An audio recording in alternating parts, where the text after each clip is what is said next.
Le bulletin matinal d'information avec vous, Elvi Kungbeto, bonjour. Bonjour, Karim. Merci d'être là. Mario Hokanou, bonjour. Bonjour, Karim. Merci également d'être là pour la page des sports. On démarre ce matin avec la comparution de Frère Ronvi devant la Cour de répression des infractions économiques et du terrorisme CRIET hier mardi à Cotonou. Le chroniqueur béninois Steve Amoussou, alias Frère Ronvi, est depuis hier en prison. Ceci après son audition le mardi 20 août 2024 par le procureur spécial de la Cour de répression des infractions économiques et du terrorisme CRIET. 3 chefs d'accusation sont retenus contre lui. Harcèlement par voie électronique, initiation et publication de fausses nouvelles par le biais des réseaux sociaux et provocation directe à la rébellion. Son audience est fixée au 7 octobre 2024. Suivons à présent les députés et autorités qui ont effectué le déplacement pour soutenir le Frère Ronvi au niveau de la CRIET. Steve Amoussou, alias Frère Ronvi, ne s'est pas présenté au procureur de la République près la Cour de répression des infractions économiques et du terrorisme CRIET le lundi 19 août 2024. Comme annoncé, la sécurité a été renforcée autour de l'institution très tôt dans la matinée du lundi. Les députés et quelques autorités sont venus pour soutenir l'activiste politique. Ils se sont exprimés au micro de Quentin Amoussou. Nous avons appris qu'aujourd'hui, il va être présenté, tout au moins un déferment. Et c'est à ce titre que nous nous sommes dit, ben tiens, il faut quand même qu'on vienne le soutenir. Comme vous voyez avec moi, c'est tous les députés du parti Les Démocrates. Donc voilà la raison pour laquelle nous sommes là aujourd'hui. Et il nous a été servi qu'il ne se présentera pas, on ne l'amènera pas. C'est ça qu'on nous a servi, disons les forces de sécurité. Attendons de voir si c'est vrai. Et ce ne sera pas un jeu. Mais nous ne pouvons pas quand même se prêter à ce jeu. Donc nous attendons. Et si vous constatez bien, tout autour de vous, il y a nos militants. Il y a les militants, il y a les populations de Cotonou et environ qui sont venus témoigner de leur proximité à notre frère et à nos compatriotes. En tant qu'activiste politique, chroniqueur, qui est libre de s'exprimer, nous dénonçons son kidnapping. Et en ce sens, nous sommes là aujourd'hui pour le soutenir. C'est un soutien pacifique que nous faisons. Nous ne sommes pas là pour branler des broches et autres là. Nous sommes là pour le soutenir et lui dire que toute la population béninoise est derrière lui. Toute la population béninoise est de cœur avec le frère Ronvi. Frère Ronvi, pendant près de 8 ans, a alimenté le peuple béninois chaque vendredi par ses chroniques. Nous sommes ici pas pour dire que Frère Ronvi a tort, Frère Ronvi a raison, mais nous disons sur le principe que tout citoyen béninois qui commet une faute peut être arrêté pour répondre de ses actes, mais il y a une procédure qu'il faut respecter, il y a des lois de la République.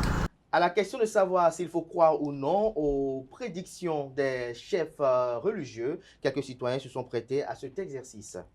Les chefs religieux et spirituels sont des personnes reconnues officiellement par une organisation religieuse comme leur leader, ou des personnes que des membres d'une communauté reconnaissent comme dotées d'une sagesse religieuse ou spirituelle.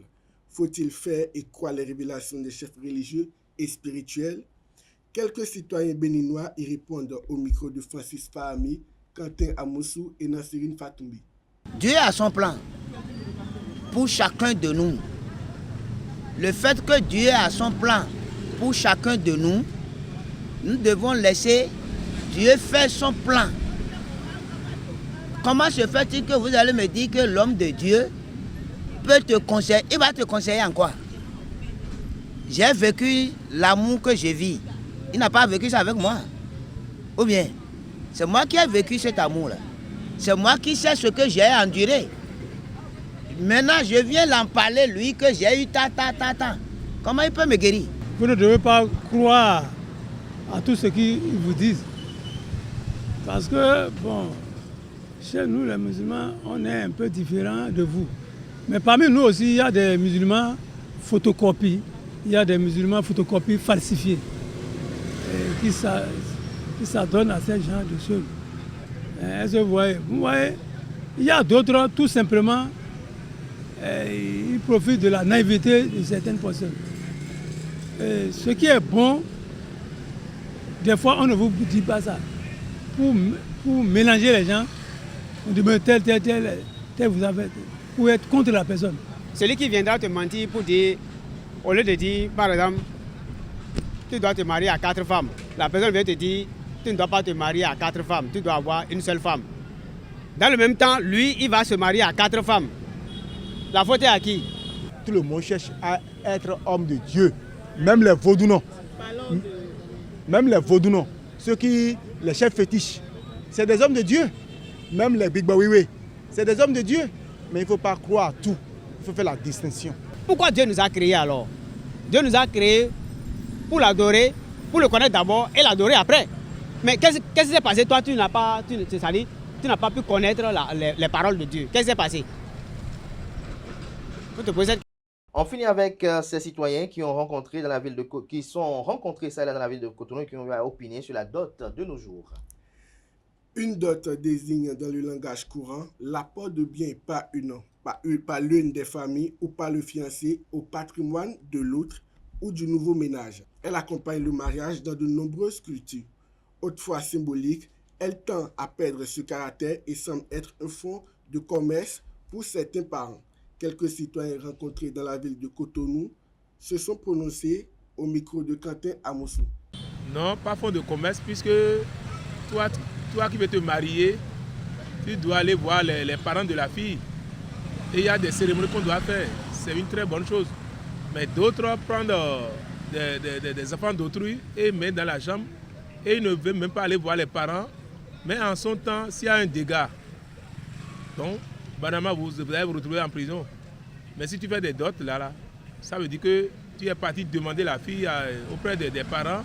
Et facilement, même s'il y a des problèmes demain, tu as encore la chance d'être un peu libre. Moi, je n'accuse pas trop les jeunes dans certaines situations parce que c'est une question d'éducation. Vous allez voir aujourd'hui, il y a dans certaines familles où c'est exigé carrément. Avant de prendre une femme, quand tu es de cette famille-là, on te dit que c'est comme ça doit se passer. C'est devenu une commerce. C'est-à-dire, ce n'est plus comme auparavant. Ce n'est plus comme auparavant. C'est devenu une grande commerce aujourd'hui. On vous lisse un devis et vous devez faire face à ce devis-là. Moi, je suis un musulman. Vous pouvez... C'est le jour de mariage. On célèbre le jour du mariage. La dot, c'est ça qui est important. C'est pas le truc de fiançailles que les gens font là. Chez nous, même à 1 heure avant le mariage, ça peut être capoté. Donc, et la dot sur le mariage, c'est ce que vous pouvez donner. Ce n'est pas forcément, on va vous dire, c'est selon votre capacité. Il y a un minimum qu'on demande, c'est tout. Avant, c'était le pavé. Aujourd'hui, si c'est valise, tu achètes la valise. On ne peut plus acheter pavé à la place de la valise aujourd'hui. Et même le pavé dont on parle en son temps, ceux qui le faisaient allaient trouver que c'était cher. Donc, c'est relatif, c'est par rapport au coût de vie. La dot, c'est quelque chose qui est symbolique, on doit le faire. Merci à vous, Elvic Karungbeto, pour cette présentation du bulletin matinal d'information. Vous restez avec moi. On retrouve juste après ce jingle Mario Hirano pour la page des sports.